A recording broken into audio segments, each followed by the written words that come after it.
So, hello everybody and welcome back. Thank you for joining us today. Just want to let you know there's been a few updates to Weston Interchange. The first big bit of news is we've been invited to a model railway show, and that's at the Wexford show on October 24th, 2021. So if anyone is in Ireland and wants to come see it, it will be there for you.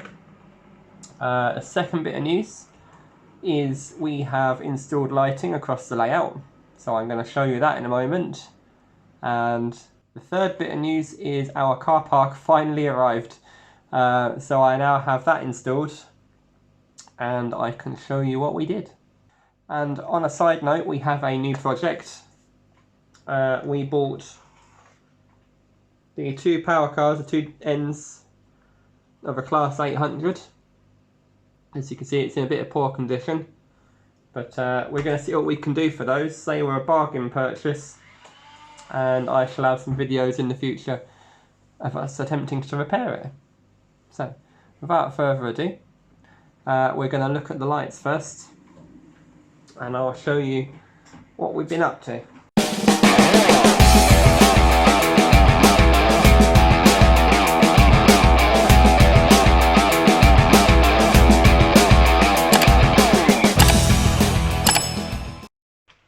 So as you can see here, there's been a few changes as well. We've got some new buses that fit the local area where this is supposed to be based on. So we've got buses from the south and the southwest, Winchester and Southampton.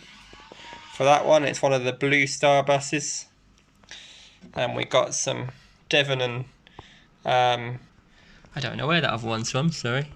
Winchester and Devon stagecoach buses, a Zela bus or Zella bus there, and the Greyhound that used to go down to Portsmouth.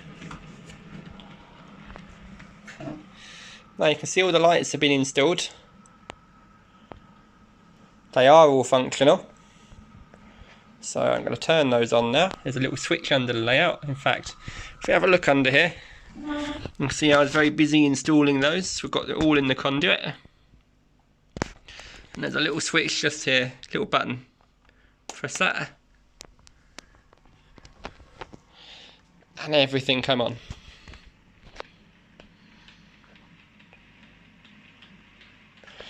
Well, I'll just turn the lights off in this room. You have to see a better view of it.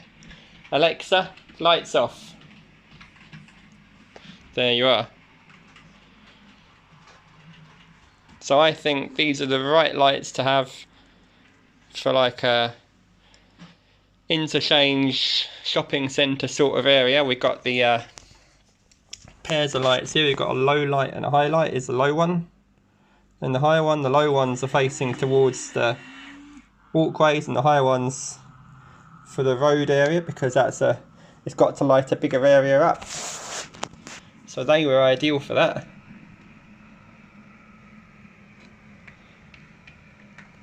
And they were a bargain price. Well, I think it was only about £13 for 5. So we got them. And got the platform lights here. There you go, it focuses. There you go, you can see them. Absolutely ideal again. Again, another Amazon purchase. I think it's a tenner for 5 of them ones. Absolute bargains. They're all metal. So they are quite resilient. I'm not exactly the most gentle of people. But they're all installed and done. Got all our platform detailing stuck down there. It's now starting to actually look like a proper model railway. It is indeed ready for exhibitions. There we go, we've got a train coming out. You can see there I need to install some more lights around where the high-rise and the car park is next. And of course up and across the bridge. But it just goes with our trains, which are all lit up internally, and the lights on the trains and the buffer lights. It all just draws it all together now. Moving down the layout, to go around, this is my model railway table, all the bits and bobs on there. You can see I've actually got the additional carriage which I bought separately for the two end cars there for the Intercity Express programme train, the Class 800. We'll turn the lights back on now. Alexa, lights on. You can see we have installed the car park that we had that area reserved for. I have also stuck on, out of cardboard, I cut out NCP piece of paper that I printed off and stuck them to cardboard and cut round them. And stuck them to the side of the building there. And I stuck on some signs as well, just to customise it a little bit. And so that it fits in with the scenery.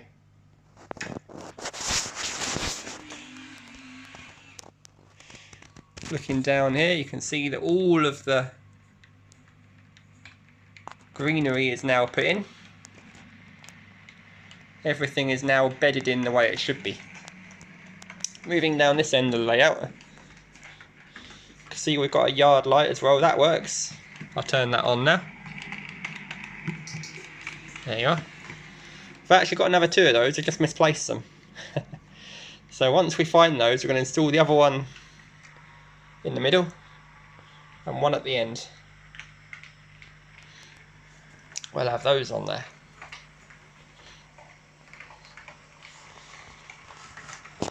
Now we've got our Fowler car working. I've set the layout up again for testing it for that exhibition that's coming up. So I made sure everything was working. As you can see there, off it goes.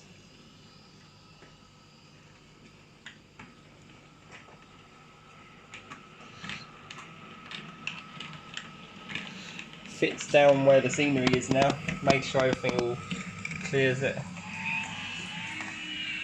And it come back out the other end eventually. It's all been attached. Excuse the knife.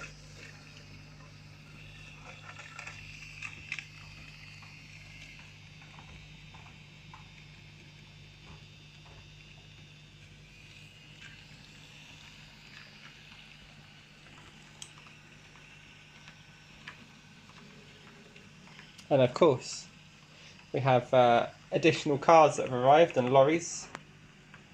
So I got a lorry for the heavy plant equipment for the railway. So it came in on the low loader thingy there. Obviously it don't fit through the tunnel, so obviously I had to come in through the car park. That's why we've got the gates up that end. Just here. And we've got an actual lorry from Somerset, so I made sure it was region appropriate as well. We've got ourselves a few extra cars. Just stuck around. A couple more buses there actually. That's a Go bus from Plymouth and a bus from Poole. All sort of south coast area again. They're not totally correct, but they're good enough. They satisfy what I like. So again, Rule 1 model railways applies today. It's Rule 1. We have bins that I've installed in the flat. A couple more of those bins over there. They're from Bachmann. And you can see James Hudson is ill at the moment, I'm afraid, so wish him better. But he's in bed, he says. But he's got his pride of place there still.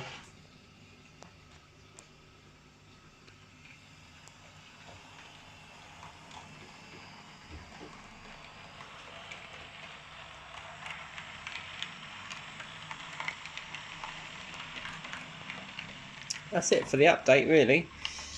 Now for the exhibition, I will be making a short series of videos explaining how to exhibit and what goes on at exhibitions, and filming the setup process and preparation process and then the teardown process. So I will make some videos for you on that, because that's something that actually isn't that readily available on YouTube and I think would be quite interesting for you. So I'll make sure you get that. To me, it was always a very difficult bit of information to get hold of before I started making model railways. How do you get into exhibitions and that sort of thing? So we'll let you know. Now, the layout in preparation for our exhibition, I did take it all down and set it all back up again, and I glued it together along the join here. When I put the scenery on the back bit, I used PVA. Unfortunately, it dripped between the boards and it glued the boards together, so that was quite a job to get apart. So if you are ever exhibiting, disassemble and reassemble your layout before you go. Make sure everything works, because anything like that will become apparent at the right time with plenty of time to fix it. Again, we had just over a month when I discovered that, so plenty of time. And the only thing we're waiting on at the moment for the model railway is the CR signal. That area is still blank. That's what that orange cable is for. It's to look like cable trunking for the signal. We're just waiting for that. It was sent, but it got stuck in customs, is being returned. So we're just waiting for that to come back again. I don't think it's the fault of CR signals, but hopefully we'll get that installed before the exhibition.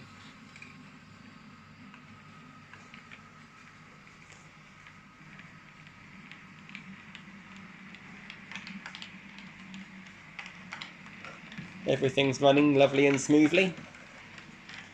No faults on the model. Everything's been checked out for this exhibition, so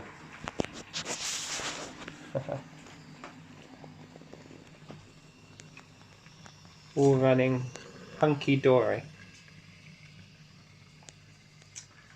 But that's it for this update. I hope you've enjoyed it, and I hope you look forward to the exciting developments we have for the near future. Thanks for watching. Hit that like button and don't forget to subscribe if you haven't subscribed yet. Take care, and I'll see you in the next one. Goodbye.